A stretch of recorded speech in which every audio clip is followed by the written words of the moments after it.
మద్యం స్కామ్లో, భారీ లిక్కర్ స్కామ్లో, అంటే ఢిల్లీ మద్యం స్కామ్ని మించి చాలా ఎక్కువ రెట్లున్న ఈ స్కామ్లో వీళ్ళు రెగ్యులర్గా ఈ బ్యాచ్ ఎవరైతే మాఫియా ముఠా బ్యాచ్ ఉన్నారో వీళ్ళందరూ రెగ్యులర్గా కలుసుకుని అక్కడ దీనికి సంబంధించిన స్ట్రాటజీలు, స్కెచ్లు వేసుకుని ఆ డబ్బు ఎక్కడెక్కడ ఎంతెంత డంప్ చేయాలి, అక్కడి నుంచి ఎక్కడెక్కడికి ఎలా తరలించాలి అని పక్కాగా ప్లాన్ వేసుకునే ప్రదేశాలను సైంటిఫిక్, టెక్నికల్ ఎవిడెన్సెస్తో సహా సిట్ బృందం సేకరించింది.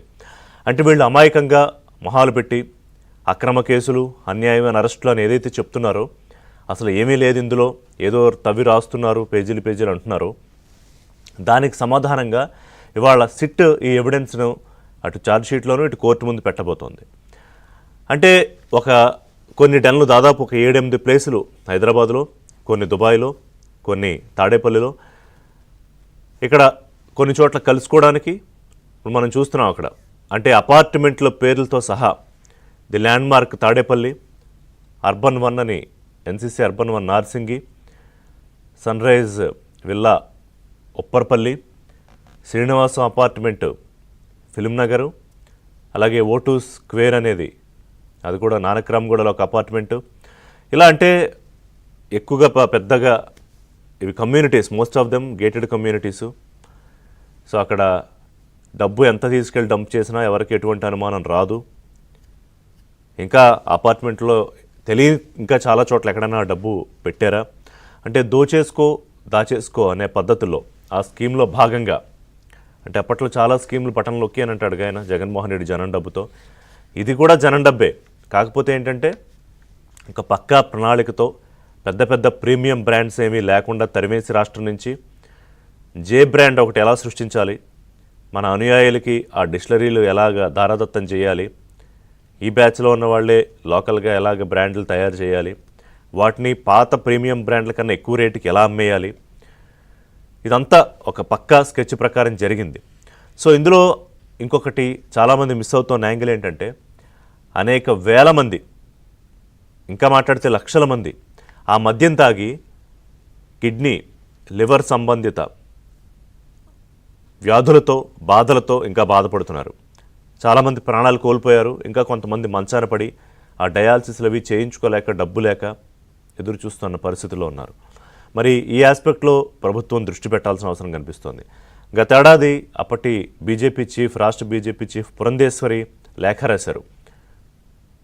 5 లక్షల మందికి పైగా ఈ కల్తీ మద్యం, అంటే నాణ్యత లేని మద్యం, ఒక రకంగా నకిలీ మద్యం అని కూడా అనొచ్చు, దాని ద్వారా ప్రాణాలు కోల్పోయిన వాళ్ళ సంగతి ఏమిటి, దాని మీద ఏం చర్యలు ఉంటాయని ఇప్పటివరకు నాకు తెలిసి ఆ ఆస్పెక్ట్లో ఇంకా కేసులు ఓపెన్ చేయలేదు. ఇదంతా ఇప్పుడు ఈ స్కామ్ ఎలా జరిగింది, మద్యం కుంభకోణం, అసలు కొత్త మద్యం విధానం పాలసీ ఎందుకు వచ్చింది, దాన్ని అడ్డం పెట్టుకుని వీళ్ళు ఏమేం చేశారు అనే దాని మీద మాత్రమే ఇప్పటివరకు చర్యలు, అరెస్టులు జరుగుతున్నాయి, అవి కోర్టులో ప్రవేశపెట్టబడుతున్నాయి. ఇక ఎక్కడెక్కడికి తరలించాలి, ఎవరెవరికి పంపించాలి అనేది డిసైడ్ చేసేది A4 మిథున్ రెడ్డి, అంటే తాజాగా అరెస్ట్ అయిన MP, A5 Vijayasai, A33 Govindappa, A31 Dhanunjaya Reddy, A32 Krishnamohan Reddy. వీళ్ళంతా మాస్టర్ బ్రెయిన్స్, ఇందులో క్రిమినల్ మాస్టర్ బ్రెయిన్స్. వీళ్ళందరూ కలవలేదు, అసలు మాకేం సంబంధం, ధనుంజయ రెడ్డికి ఏం సంబంధం, కృష్ణమోహన్ రెడ్డికి ఏం సంబంధం అన్నారు కదా జగన్మోహన్ రెడ్డి. సో ఎక్కడెక్కడ వీళ్ళు ఎప్పుడెప్పుడు కలిశారు అని డేటు, టైము సహా క్లియర్ ఎవిడెన్సెస్ ఇందాక నేను చెప్పినట్టుగా వెరీ సైంటిఫిక్ మేనర్లో సిట్ సేకరించింది. ఇంక ఇప్పుడు దీని మీద వాళ్ళు ఏం మాట్లాడడానికి ఉంటుంది, అంటే మాకేంటి సంబంధం, మమ్మల్ని ఎందుకు ఇరికిస్తున్నారు అనే దానికి సమాధానం ఇది. ఇక డబ్బుతో వాళ్ళు చేయని జల్సాలు లేవు, లేకపోతే ఒకటి కాదు, విలాసాలు, లగ్జరీ హోటల్స్, లగ్జరీ కార్లు, మైనింగ్ వ్యాపారాలు ఆఫ్రికాల్లో. ఇంకొక ఇంట్రెస్టింగ్ విషయం చెప్తా మీకు. నార్త్ ఇండియాలో కొంతమందిని ఫైండ్ అవుట్ చేసి వాళ్ళ డీటెయిల్స్, అంటే వాళ్ళ ఆధార్ కార్డ్స్, పాన్ కార్డ్స్ తీసుకుని వాళ్ళకి దానికి 5,000కి ఇవ్వమంటే 10,000, 15,000 ఇచ్చి వాళ్ళకే తెలియకుండా వాళ్ళ పేరుతో డైరెక్టర్లుగా షెల్ కంపెనీలు సృష్టించి, మీరు ఈ మధ్య తెలుగులో ఒక సినిమా వచ్చింది కుబేరా అనే సినిమాలో, మరి దేని నుంచి ఇన్స్పైర్ అయ్యారో, మరి దేని నుంచి ఇన్స్పైర్ అయ్యారో తెలియదు కానీ దర్శకుడు, అందులో బిచ్చగాళ్ళు, బెగ్గర్స్ ఎవరైతే ఉంటారో, అంటే వాళ్ళు ఉన్నా పోయినా వాళ్ళ వెనకాల ఎవరు అడిగే దిక్కు ఉండరు, అలాంటి వాళ్ళని ఫైండ్ అవుట్ చేసి వాళ్ళ పేర్లతో కంపెనీలు పెట్టించి వాళ్ళనే డైరెక్టర్లుగా వాళ్ళ వేషం భాష మార్చేసి ఒక స్కామ్ చేస్తారు. దానికి దీనికి ఏం తేడా లేదు, ఇది అంతే. అయితే ఇది పెద్ద ఎత్తున వాళ్ళకి ఏముంది, 5,000కి ఇవాళ 50 పైసలకి 60 పైసలకే మన ఆధార్ కార్డులు పాన్ కార్డులు అమ్మేస్తారు డేటా. అలాంటిది 5,000 10,000 ఇస్తూ ఉంటే ఎందుకే ఇవ్వరు? వాళ్ళ పేరుతో డైరెక్టర్లుగా షెల్ కంపెనీలు సృష్టించి ఇవన్నీ సిట్ ఎందుకింత టైం తీసుకుంది అని అనుకుంటే ప్రతి ఆధారాన్ని వెరీ మచ్ ఫోరెన్సిక్ ఎవిడెన్స్తో ఎక్కడ చిన్న డీటెయిల్ కూడా మిస్ కాకుండా ఎక్కడ లీగల్గా ల్యాప్సెస్ లేకుండా సేకరించిన తర్వాతే వీళ్ళ బండారం అంతా బయటపడుతుంది. ఇంకా తవ్వే కొద్దీ చాలా ఉంది. అయితే మాజీ ఆర్థిక మంత్రి యనమల ఒక ఇంట్రెస్టింగ్ విషయాన్ని చెప్పారు. అంటే చట్టంలో ఒక అవకాశం ఉంటుంది, రెవెన్యూ రికవరీ యాక్ట్ అని, దాని ద్వారా ఈ దోచేసిన డబ్బంతా కూడా వీళ్ళ దగ్గర నుంచి రికవరీ చెయ్యొచ్చు అని చెప్పి. అంటే అందరూ అనుకుంటున్నట్టు ఇది 3,200 కోట్లు 3,500 కోట్లు మాత్రమే కాదు, దీన్ని ఇంకా లోపలికి తవ్వితే ఇంకా చాలా ఎక్కువ వస్తుందనేది చెబుతున్న విషయం. సో పొలిటికల్గా దీని ఇంపాక్ట్ ఎలా ఉంటుంది? సరే, ప్రజలు గతంలో కొంత అర్థం చేసుకున్నారు ఎన్నికలకు ముందు ఇదేదో పెద్ద వ్యవహారం జరుగుతోందని.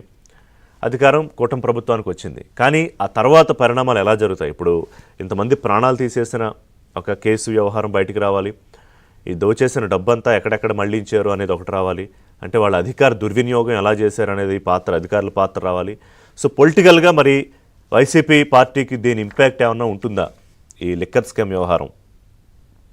అలాగే ఈ ఆరోగ్యం పాడైపోయిన వాళ్ళ సంగతి ఏంటి? ఆ ఆస్పెక్ట్లో ఏమన్నా ప్రభుత్వం కేసులు నమోదు చేసి విచారణ చేస్తుందా అప్పుడు అధికారుల మీద? ఎందుకంటే నిన్న సిట్ చెప్పిన దాని ప్రకారం ప్రిలిమినరీ ఛార్జ్ షీట్లో ఇంకా కొంతమంది అధికారుల పాత్ర తేటతెల్లం కావాలి, అలాగే అప్పుడు ప్రభుత్వంలో పెద్దలు ఎవరైతే ఉన్నారు అనేది. సో ఒక బ్రేక్ తీసుకుందాం. బ్రేక్ తర్వాత ఈ దాచేసిన డబ్బు తాలూకా వ్యవహారం మరి అమాయక